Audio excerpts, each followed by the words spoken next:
छत्रपति शिवाजी महाराज के असदुद्दीन ओवैसी बहुत इज्जत करता था, है और रहेगा इंशाअल्लाह ताला। क्यों करता था?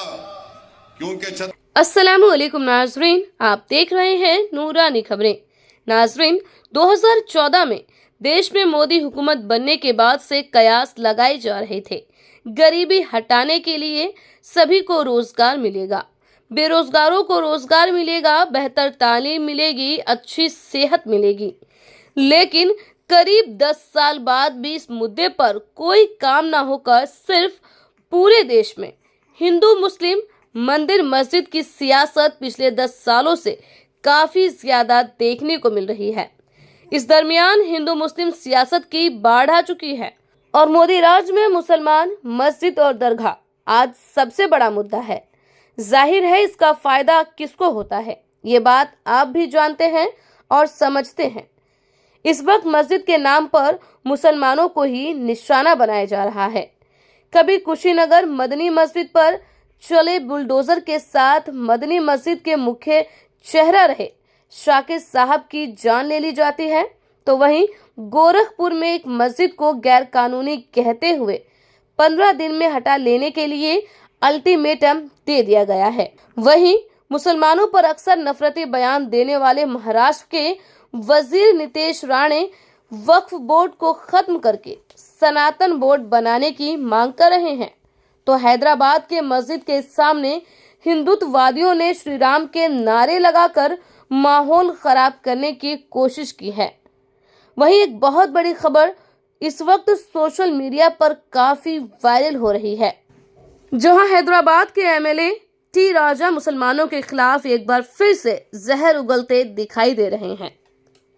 एक बार फिर से मुसलमानों के खिलाफ आपत्तिजनक बयान देते हुए टी राजा कहता है कि हिंदुस्तान से औरंगजेब का नामो निशान हटाना होगा, इसलिए उसकी कब्र पर बुलडोजर चलाया जाए। भले ही टी राजा औरंगजेब के नाम पर मुसलमानों को निशाना बना रहे हों। जिसने मेरे संभाजी को तड़पा तड़पा कर मारा, हमारे संभाजी नगर में उस औरंगजेब की खबर क्यों अब तक बची हुई है? देवेंद्र जी, मुझे अच्छा याद है आपने कहा था कि उस औरंगजेब की खबर पर कुत्ते मुतेंगे। अब वो समय आ गया है, अब वो समय आ गया है। महाराष्ट्र का ही नहीं, भारत के हिंदू की डिमांड है उस औरंगजेब की खबर पर बुलडोजर जल्द से जल्द चढ़ाए। औरंगजेब का नाम और निशान महाराष्ट्र की पवित्र धरती से मिटाए। यहां सिर्फ महाराष्ट्र का हिंदू नहीं, अब पूरे भारत का हिंदू की डिमांड है कि औरंगजेब का नाम और निशान मिटाए। आज भी उसकी खबर वहां पर बनी हुई है, उस गद्दार की खबर वहां पर बनी हुई है। आज भी औरंगजेब के नाम के कईयों बोर्ड यहां वहां पर मैं देखता हूं। जब संभाजी नगर एयरपोर्ट से मैं उतरता हूं तो वहां पर भी एक बड़ा नाम दिखता है, औरंगाबाद एयरपोर्ट में आपका स्वागत है। जब नाम बदला गया तो फिर भी ये नाम क्यों, मैं पूछना चाहता हूं।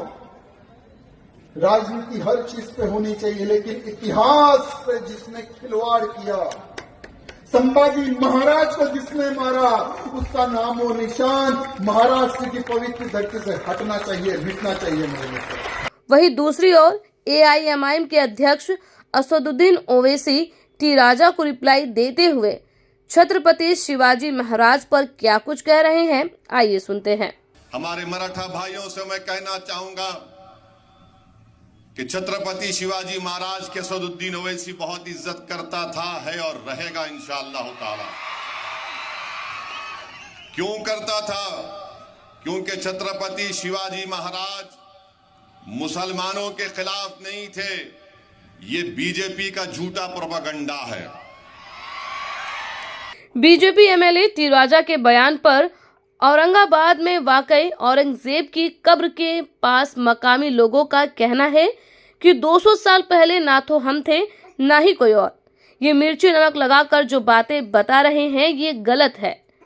शिवाजी के काल में भी, शिवाजी के समय में भी हिंदू मुस्लिम थे और औरंगजेब के समय में भी हिंदू मुस्लिम दोनों थे, तो ये सब गलत बातें हैं, सिर्फ राजनीति हो रही है। औरंगजेब औरतों की रक्षा करने वाले थे।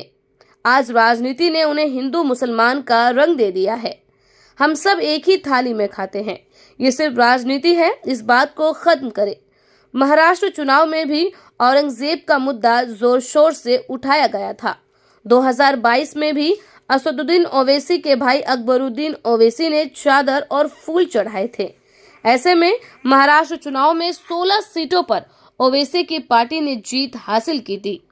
बीजेपी ने औरंगजेब के बहाने से ओवैसी को घेर लिया था। अब इसी बहाने से बीजेपी के टी राजा ने औरंगजेब की कब्र पर बुलडोजर चलाने की मांग कर डाली है। जिस जगह पर औरंगजेब की कब्र बनी है, पहले उस शहर का नाम औरंगाबाद हुआ करता था, जिसे अब बदलकर संभाजी नगर कर दिया गया है। और जबकि औरंगजेब की कब्र पर बुलडोजर चलाने की मांग होने लगी है, यकीनन ये हैरान कर देने वाली खबर है। आखिर हिंदू मुस्लिम की इस तरह की सियासत पर कब तक लगाम लगेगी और कब तक लोग इस राजनीति से पूरी तरह से किनारा करेंगे? बहरहाल नाज़रीन, आप इस वीडियो के बारे में क्या कुछ राय रखते हैं, कमेंट कर जरूर बताएं। अगर आपने अभी तक हमारे चैनल को सब्सक्राइब नहीं किया है तो सब्सक्राइब भी जरूर कर दें। मिलते हैं किसी और वीडियो में, तब तक के लिए अल्लाह हाफिज।